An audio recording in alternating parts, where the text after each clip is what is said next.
নমস্কাৰ জনালোঁ সকলোকে। মই ৰিজুৱে আপোনালোক সকলোকে মোৰ এটা নতুন ভিডিঅ'লৈ স্বাগতম জনাইছোঁ। আৰু আজি ভিডিঅ'টো আৰম্ভ কৰিছোঁ ঘৰখনৰ পৰা। এয়া অলপ বহি আছোঁ। মাৰ ঘৰলৈ গৈছিলোঁ কালি ৰাতি, তিনিটা তাতে থাকিলোঁ। থাকি এতিয়া ৰাতিপুৱাই আহিছোঁ। মাৰ ঘৰতে চাহকণ খাই আহিছোঁ বাৰু। চাহকণ খাই আহিয়ে গা পাও মাৰ ঘৰতে ধুয়ে আহিছোঁ। তাৰপৰা চাহকণ খাই লৈ এতিয়া ভাবিছোঁ কি কৰোঁ, আপোনালোকক ভিডিঅ' এটাকে কৰি দেখাই দিওঁ। আমাৰ ঘৰখনৰ অকণমান কেনেকুৱা ৰূপ লৈ আছে বানপানী হোৱাৰ পিছত। সকলোৱে ভিডিঅ'টো শেষলৈকে চাব। আৰু মোৰ যোনসকলে নতুনকৈ ভিডিঅ'টো চাইছে তেওঁলোকে মোৰ চেনেলটো ছাবস্ক্ৰাইব কৰি দিব।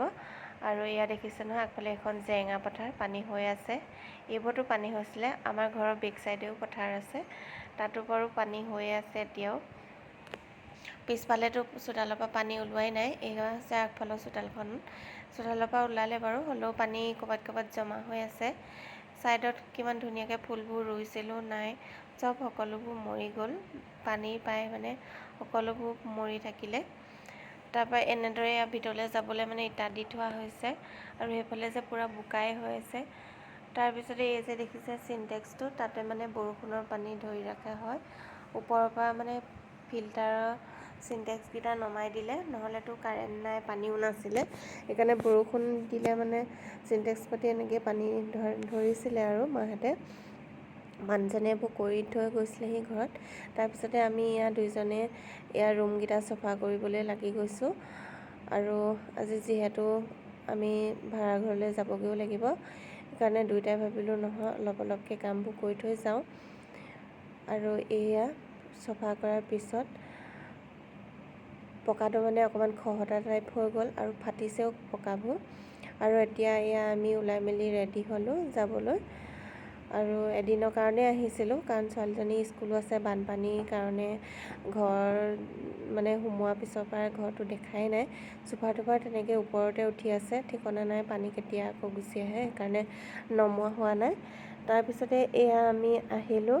বেটেৰীখনতে আকৌ আহি আছোঁ, কাৰণ আমাৰ ঘৰলৈ অলপ মানে 3 কিলোমিটাৰমান সোমাই যাব লাগে মেইন হাইৱে ৰাস্তাৰ পৰা। তাৰপিছতে আপোনালোককো অকণমান দেখাই দিছোঁ পানী কেনেকুৱা মানে ৰাস্তাত খুন্দা মাৰি আছে চাওকচোন। ৰাস্তাত এইবোৰ গোটেই বটল চটল পৰি আছে। মানুহবোৰ ইয়াতে কাৰণ শিবিৰ পাতি আছিলে, বহুত সংখ্যক মানুহ, যিমানবোৰ মানুহ আছিলে চব ৰাস্তালৈকে আহিছিলে। প্ৰথমতেতো ৰাস্তাও বুৰি আছিলে, এতিয়া শুকোৱাৰ পিছত মানে ৰাস্তাত আছিলে তেওঁলোক। তাৰপৰা আজি আকৌ আমাৰ মাননীয় বিধায়ক অখিল গগৈ ডাঙৰীয়া আমাৰ এইটো চাইডে মগৰাহাট অঞ্চললৈ আহিব। আৰু তেওঁ সকলোকে মানে 2000 টকাকৈ আৰ্থিক অনুদান আগবঢ়াব। সেইকাৰণে মানে মানুহবোৰ ৰাস্তাত মানে পূৰা ভিৰ হৈ আছে।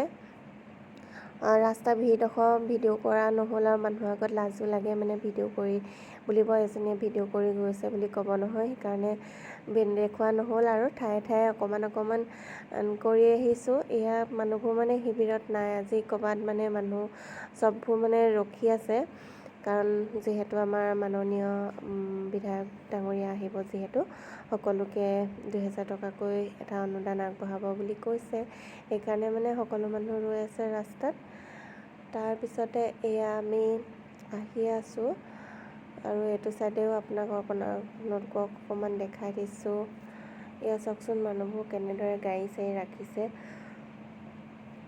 মানে মগৰাহাট অঞ্চলৰ মানে কোনো এঘৰ মানুহলৈ মানে চাবলৈ মানে বেয়াই লগা পৰিস্থিতি। মানে কাকনো কি ক'ব, কোনেনো কাক দিব, মানে একো মানে নাইকিয়া লিখিয়াই হৈ গৈছে।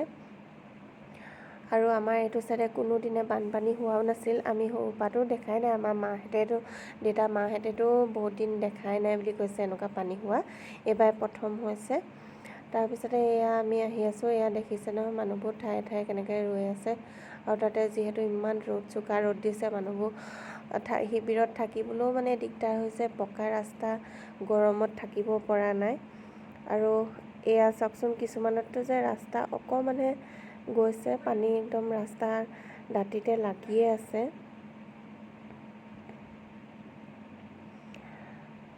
এইখন পিছে আমাৰ জেৰেঙা পথাৰ নহয় দেই, জেৰেঙা পথাৰখন আগৰ যোনখন আমাৰ মানে ফ্ৰণ্টত আছিলে, ঘৰৰ ফ্ৰণ্টত থকাখনেই জেৰেঙা পথাৰ। এইবোৰ পথাৰে হয়, খালি নামটো নাজানো কি কয়। আমি এইফালেদি এনেকৈ আহিছোঁ আৰু তাৰপৰা এয়া আহি মেইন ৰাস্তা পালোহি। এতিয়া গাড়ী আহিব, যাম আৰু। এয়া আহি আন্ধাৰে হ'ল। ভিডিঅ'টো আজিলৈ ইমানতে সমাপ্ত কৰিছোঁ।